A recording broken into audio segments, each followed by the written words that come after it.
वास्तविक सुख भाग 5 में आपका स्वागत है। आज का विषय है धन संग्रह से हानि। यह प्रत्यक्ष बात है कि हमारे शरीर जब जन्मे थे तब छोटे छोटे थे, आज इतने बड़े हो गए। किसी एक वर्ष में ये शरीर इतने बड़े हुए हों ऐसी बात नहीं है।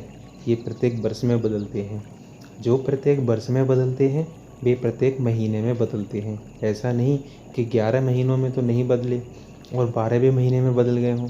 जो प्रत्येक महीने में बदलते हैं वे प्रत्येक दिन में बदलते हैं। ऐसा नहीं कि 29 दिनों में तो वे वैसे ही रहे और 30वें दिन में बदल गए हों। जो प्रत्येक दिन में बदलते हैं वे प्रत्येक घंटे में बदलते हैं। ध्यान दें, पहले घंटे में जो शरीर है वे दूसरे घंटे में वैसे नहीं हैं। नहीं तो एक दिन में कैसे बदलते हैं। जो घंटे भर में बदलते हैं वे 59 मिनट में ना बदलकर 60वें मिनट में बदल जाएं, ऐसा नहीं होता। जो प्रत्येक मिनट में बदलते हैं वे प्रत्येक सेकंड में बदलते हैं। इससे क्या सिद्ध हुआ? इससे सिद्ध होता है कि केवल बदलना ही बदलना है। बदल कर किधर जा रहे हैं? मृत्यु की ओर जा रहे हैं। बिल्कुल निस्संदेह बात है। जितने हम जी गए उतने हम मर गए। अब आगे कितनी आयु बाकी है इसका तो पता नहीं है, पर जितने वर्ष बीत गए उतने वर्ष हमारी आयु से कम हो गए। मौत उतना नज़दीक आ गई, इसमें कोई संदेह नहीं है। जीवन मृत्यु की तरफ जा रहा है। यह शरीर अभाव की तरफ जा रहा है। एक दिन इसका सर्वथा अभाव हो जाएगा। आज जो है वह एक दिन नहीं हो जाएगा, परंतु चाहना यह रखते हैं कि भोग पदार्थों का संग्रह कर लें, रुपया इकट्ठा कर लें। कितनी भूल की बात है ये। ज़रा ध्यान दें, रुपया कमाना और उसे अच्छे काम में लगाना दोष नहीं है, पर उसको जमा करने की जो एक धुन है वही दोष है। इसका अर्थ यह नहीं कि रुपए इकट्ठे नहीं होने देना है। आवश्यकता पड़ने पर भी खर्च ना करें, यह तात्पर्य भी नहीं है। बहन बेटी है, ब्राह्मण है, कोई रोगी है, भूखा है, नंगा है और अभावग्रस्त है, उसके लिए खर्च नहीं करना गलती है। संग्रह करके आखिर क्या करोगे? आवश्यकता पड़ने पर जब अपने लिए भी खर्च नहीं करते और दूसरों के लिए भी खर्च नहीं करते तो यह संग्रह किस काम का? यह शरीर तो रहेगा नहीं। जब शरीर का अभाव हो जाएगा तब भी रुपए क्या काम आएंगे? अगर रुपयों को न्यायपूर्वक कमाते हैं और उनको आवश्यक काम में खर्च करते हैं तब तो होश है, नहीं तो रुपयों के लोभ में बेहोशी आ जाती है। रुपयों का इतना मोह हो जाता है कि रोकड़ में लाख रुपए हो जाएं तो अब मनुष्य उन लाख रुपयों को छोड़ना नहीं चाहता। कभी भूल से 1000-2000 खर्च हो जाएं तो बड़ा दुख लगता है कि मूल में से खर्च कर दिए। अगर लड़का खर्च कर देता है तो उस पर गुस्सा आता है कि तुम कोई मनुष्य हो? मूल खाओगे तो कितने दिन काम चलेगा? रोटी कपड़े की तंगी तो भोग लेंगे, पर मूल को खर्च नहीं करेंगे, जिससे वह तो ज्यों का त्यों सुरक्षित रहे। आपसे पूछा जाए कि मूल का क्या करोगे? शरीर जा रहा है, मौत प्रति क्षण नज़दीक आ रही है, ये रुपए पड़े पड़े क्या काम करेंगे?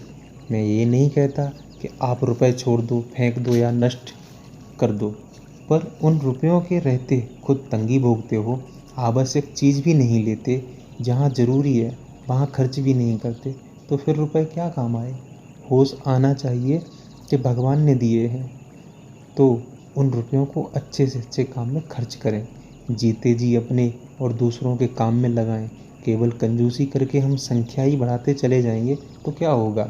अच्छा से अच्छा मौका आने पर भी ख्याल रहेगा कि कोई दूसरा खर्च कर दे तो अच्छा है, अपना खर्च ना हो तो अच्छा है। सज्जनों, आप मेरी बात की तरफ ध्यान दें। जैसे कोई दान पुण्य काम हुआ, कोई उत्तम से उत्तम सत्संग समारोह आदि का काम हुआ, उस समय भी यह भाव रहे कि कोई दूसरा खर्च कर दे तो अच्छा है, अपनी आफत टले। तो फिर उन रुपयों का क्या करोगे? जैसे व्यापारी आदमी देखता है कि इतने सस्ते में अधिक से अधिक ले लें, क्योंकि बाज़ार का भाव तो महंगा होने वाला है और अमुक अमुक जगह तेज़ी आ ही गई है, पर यहाँ सस्ता है, तो ब्याज में भी रुपया लेकर अधिक से अधिक ले लेते हैं तो अच्छा है। इस प्रकार जैसे लेने का लोभ लगता है वैसे खर्च करने का लोभ नहीं लगता, जो कि हमारे साथ चलेगा। जिसका अपना खर्च कर दोगे, जितना अपना खर्च कर दोगे, शुभ काम में लगा दोगे, उतना आपके साथ चलेगा। अतः यह लोभ लगना चाहिए कि अच्छे से अच्छे काम में खर्च करूं। एक एक को ऐसा कहना चाहिए कि यहाँ तो मैं खर्च करूँगा, बारी नहीं आए तो, क्योंकि ऐसा मौका मिलना बड़ा मुश्किल होता है। गीता प्रेस के संस्थापक और संचालक श्री दयाल जी गोविंदका ने एक बार यह बात कही कि रुपए कमाना हम कठिन नहीं समझते, रुपयों को अच्छे काम में लगाना कठिन समझते हैं। दूसरे भाई बंधु आड़ लगा देते हैं, भीतर का लोभ भी आड़ लगा देता है कि इतना खर्च करने की क्या ज़रूरत है, इतने से ही काम चल जाएगा। यह सोचते ही नहीं कि क्या करेंगे पैसों का, छोड़कर मरेंगे तो 10-20 हज़ार कम छोड़कर मरेंगे, यही तो होगा और क्या।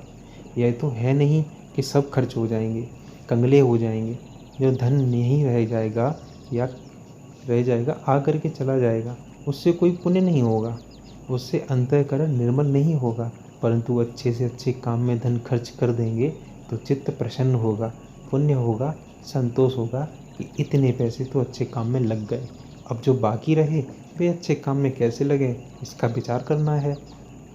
एक मार्मिक बात है कि वास्तव में वस्तु की महिमा नहीं है, महिमा है उसके उपयोग की। कितनी ही वस्तुएं पास में हों, यदि उनका उपयोग नहीं किया तो वे किस काम की। जैसे मैंने पहले आपको बताया ही है कि एक आदमी ने बक्से में सोना भर रखा है और हमने एक बक्से में पत्थर भर रखे हैं, दोनों का भार बराबर है। खर्च करने में तो सोना बढ़िया है, पर खर्च ना किया जाए तो सोने और पत्थर में भार में क्या फ़र्क है। काम में लेने से तो सोना बहुत कीमती है, पत्थर कीमती नहीं है, परंतु काम में ले ही नहीं तो पास में चाहे सोना हो चाहे पत्थर हो, क्या फ़र्क है। हाँ, इतना फ़र्क ज़रूर है कि पास में सोना पड़ा रहने से चिंता अधिक हो जाएगी कि कोई चुरा ना ले, किसी को पता ना लग जाए। मन में चिंता और खलबली होने के सिवाय और क्या फ़ायदा होगा। इस बात को आप गहरा उतरकर शांति से और निष्पक्ष होकर ठीक तरह से समझें। सज्जनों, समय बड़ी तेज़ी से जा रहा है, मौत नज़दीक आ रही है।